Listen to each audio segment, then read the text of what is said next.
Hi, welcome back to Book Club as we start our new book, Bridge to Terabithia. You know it's going to be a good book because it's a Newbery Award winner.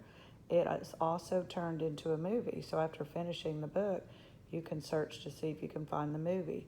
The book is by Catherine Patterson. Let's get into a sneak peek inside the book to see what it's going to be about. It says, "A place just for us." Jess and Leslie turned and ran up over the empty field behind the old Perkins place and down to the dry creek bed that separated the farmland from the woods. There was an old crab apple tree there, just at the bank of the bed, from which someone long forgotten and hung a rope. They took turns swinging across the gully on the rope. It was a glorious autumn day, and if you looked up as you swung, it gave you the feeling of floating.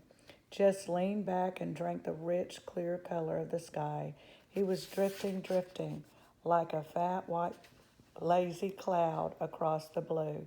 "Do you know what we need?" Leslie called to him, intoxicated as he was with the heavens. He couldn't imagine needing anything on earth. "We need a place," she said, "just for us. It would be so secret that we would never tell anyone in the world about it." Jess came swinging back and dragged his feet to stop. She lowered her voice almost to a whisper. "It might be a whole secret country," she continued, "and you and I will be the rulers of it." And that's how they came up with the bridge to Terabithia. Terabithia, I'm sorry. So let's find out the bridge to Terabithia. She wrote this for her son, and later at the end you'll know why it was also dedicated to Lisa Hill. Start chapter 1. Jesse Oliver Aarons Jr. Broom, broom, broom. Burp, bippity, burp, bippity, burp, bippity, burp, bippity. Good. His dad had the pickup going. He could get up now. Just slid out of bed and into his overalls. He didn't worry about a shirt because once he began running, he would be hot as popping grease, even if the morning air was chill, or shoes because the bottoms of his feet were by now as tough as his worn-out sneakers. "Where you going, Jess?" Maybelle lifted herself up sheepishly from the double bed where she and Joyce Ann slept. "Shh," he warned. The walls were thin. Mama would be mad as flies in a fruit jar if they woke her up at this time of day. He patted Maybelle's hair and yanked the twisted sheet up to her small chin. "Just over the cow fields," he whispered. Maybelle smiled and snuggled down under the sheet. "Gonna run?" "Maybe." Of course he was going to run. He had gotten up early every day all summer to run. He figured if he worked at it, and Lord had he worked, he could be the fastest runner in 5th grade when school opened up. He had to be the fastest, not only the fastest or next to the fastest, but the fastest, the very best. He tiptoed out of the house. The place was so rattly it squeaked whenever you put your foot down.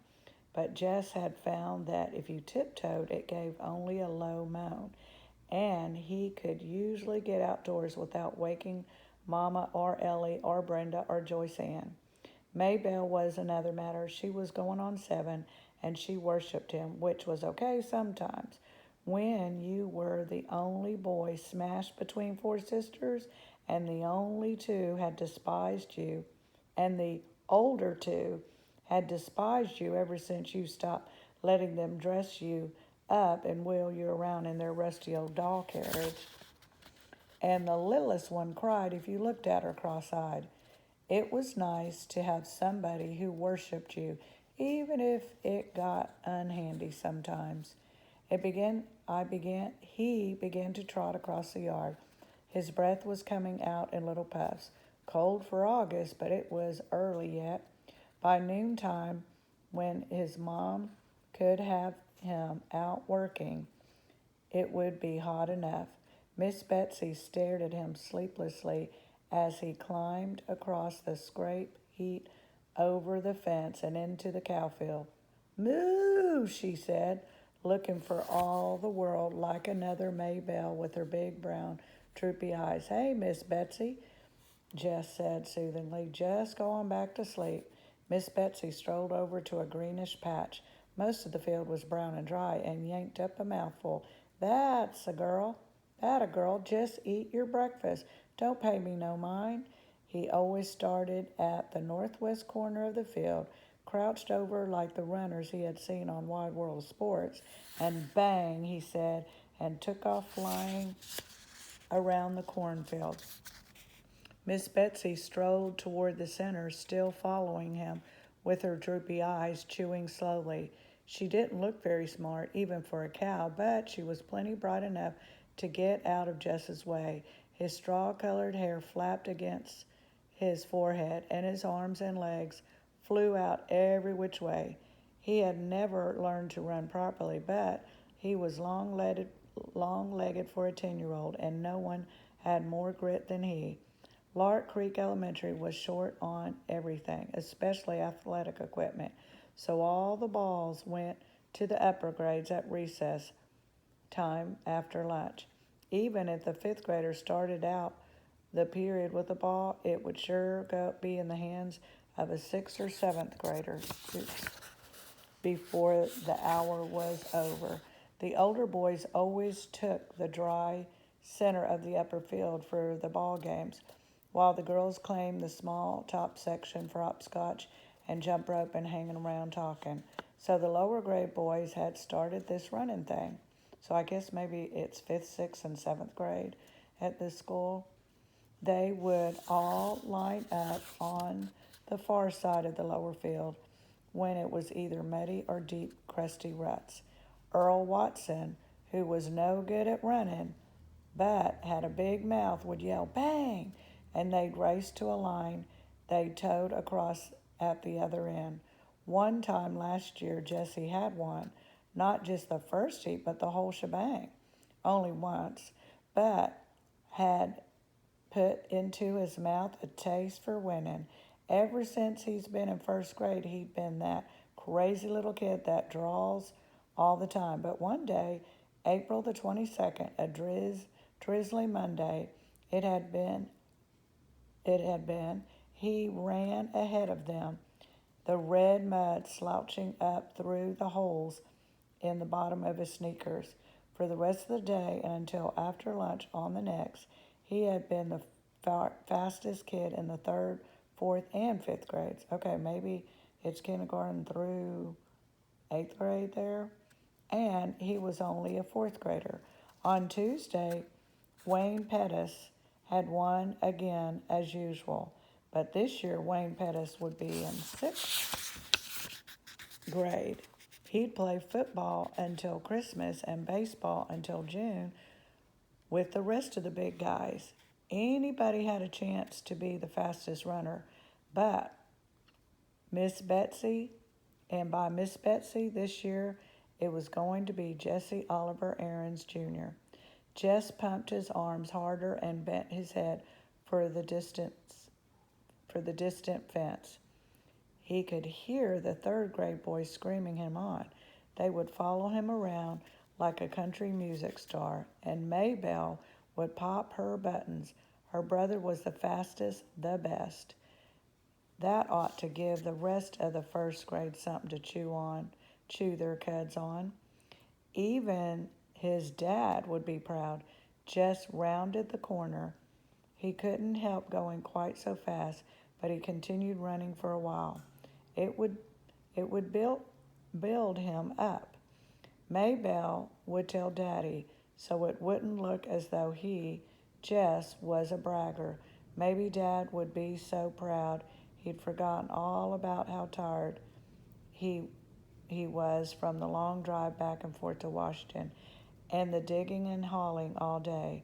He would get right down on the floor and wrestle the way they used to. Old Dad would be surprised at how strong he'd gotten in the last couple of years. His body was begging him to quit, but Jess pushed it on. He had to Let that puny chest of his know who was boss. Jess, it was Maybelle yelling from the other side of the scrap heap. Mama says you gotta come in and eat now. Leave the milk until later. Oh, crud. He'd run too long. Now everyone would know he'd been out and start in on him. Yeah, okay. He turned, still running, and headed for the scrap heap. Without breaking his rhythm, he climbed over the fence, scrambled across the scrap heap, thumped Maybelle on the head, ow, and trotted onto the house. Well, look at the big Olympic star, said Ellie, banging 2 cups onto the table so that the strong black coffee sloshed out, sweating like a knock-kneed mule. Jess pulled his damp hair out of his face and plunked down on the wooden bench. He dumped 2 spoonfuls of sugar into his cup and slurped to keep the hot coffee from scalding his mouth. Ooh, Mama, he stinks. Brenda pinched her nose with her pinky, crooked delicately. Make him wash. Get over here to the sink and wash yourself, his mother said without raising her eyes from the stove, and step on it. These grits are scorching the bottom of the pot already. Mama, not again, Brenda whined. Lord, he was tired. There wasn't a muscle in his body that didn't ache. You heard what Mama said, Ellie yelled at his back. I can't stand it, Mama, Brenda again. Make him get his smelly self off this bench. Jess put his cheek down on the bar wood of the tabletop. Jessie, his mother was looking now, and put on a shirt. Yes, ma'am. He dragged himself to the sink. The water he flipped on his face and up his arms pricked like ice. His hot skin crawled under the cold drops. Maybelle was standing in the kitchen door watching him. Get me a shirt, Maybelle. She looked as if her mouth was set to say no, but instead she said, You shouldn't ought to beat me in the head, and went off obediently to fetch his t-shirt. Good old Maybelle. Joyce Ann would have been screaming yet from the little tap. 4-year-olds were a pure pain. I got plenty of chores needs doing around here this morning, his mother announced as they were finishing the grits and red gravy. His mother was from Georgia and still cooked like it. Oh, Mama, Ellie and Brenda squawked in concert. These girls could get out of work faster than grasshoppers could slip through your fingers. Mama, you promised me and Brenda we could go to Millsburg for school shopping. You ain't got no money for school shopping.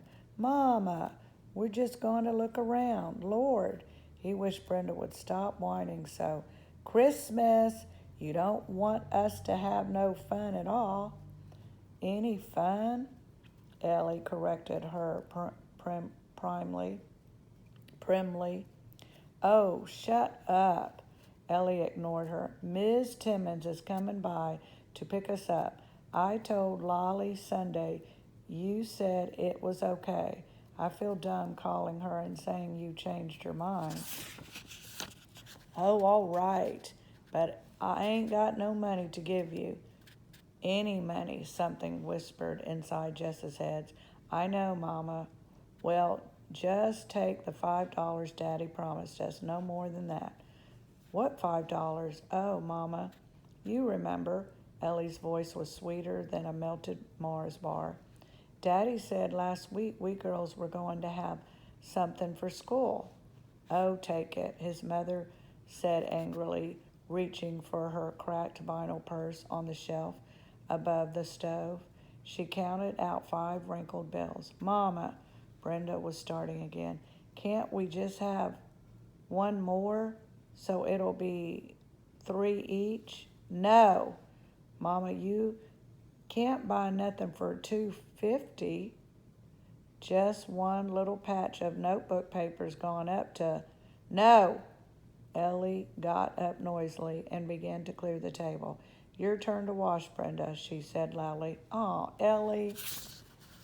Ellie jabbed her with the spoon. Jessie saw that look. Brenda shut up with her wine halfway out of her rose-luster lipsticked mouth. She wasn't as smart as Ellie, but even she knew not to push Mama too far, which left Jess to do the work as usual. Mama never sent the babies out to help, although if it worked out right, he could usually get Maybelle to do something. He put his head down on the table. The running had done him in this morning. Through his top ear came the sound of the Timmonses' old Buick. Once oil, his dad would say, and the happy buzz of voices around the screen door as Ellie and Brenda squashed in among the 7 Timmonses. All right, Jessie, get your lazy self off that bench. Miss Betsy's bag is probably dragging ground by now, and you still got beans to pick. Lazy. He was the lazy one. He gave his poor dead weight of a head 1 minute more on the tabletop. Jessie, okay, Mama, I'm going. It was Maybelle who came to tell him in the bean patch that people were moving into the old Perkins place down on the next farm. Jess wiped his hair out of his eyes and squinted. Sure enough, a U-Haul was parked right by the door, one of those big jointed ones. These people had a lot of junk, but they wouldn't last. The Perkins place was one of those ratty old country houses you moved into because you had no decent place to go and moved out as quickly as you could. He thought later how peculiar it was that here was probably the biggest thing in his life, and he had shrugged it off as nothing. The flies were buzzing around his sweaty face and shoulders. He dropped the beans into the bucket and squatted with both hands. Get me a shirt, Maybelle. The flies were more important than any U-Haul. Maybelle jogged to the end of the row and picked up his t-shirt from where it had been discarded earlier. She walked back holding it with 2 fingers way out in front of her. Ooh, it stinks, she said, just as Brenda would have. Shut up, he said, and grabbed the shirt away from her. Tune in next time for Chapter 2.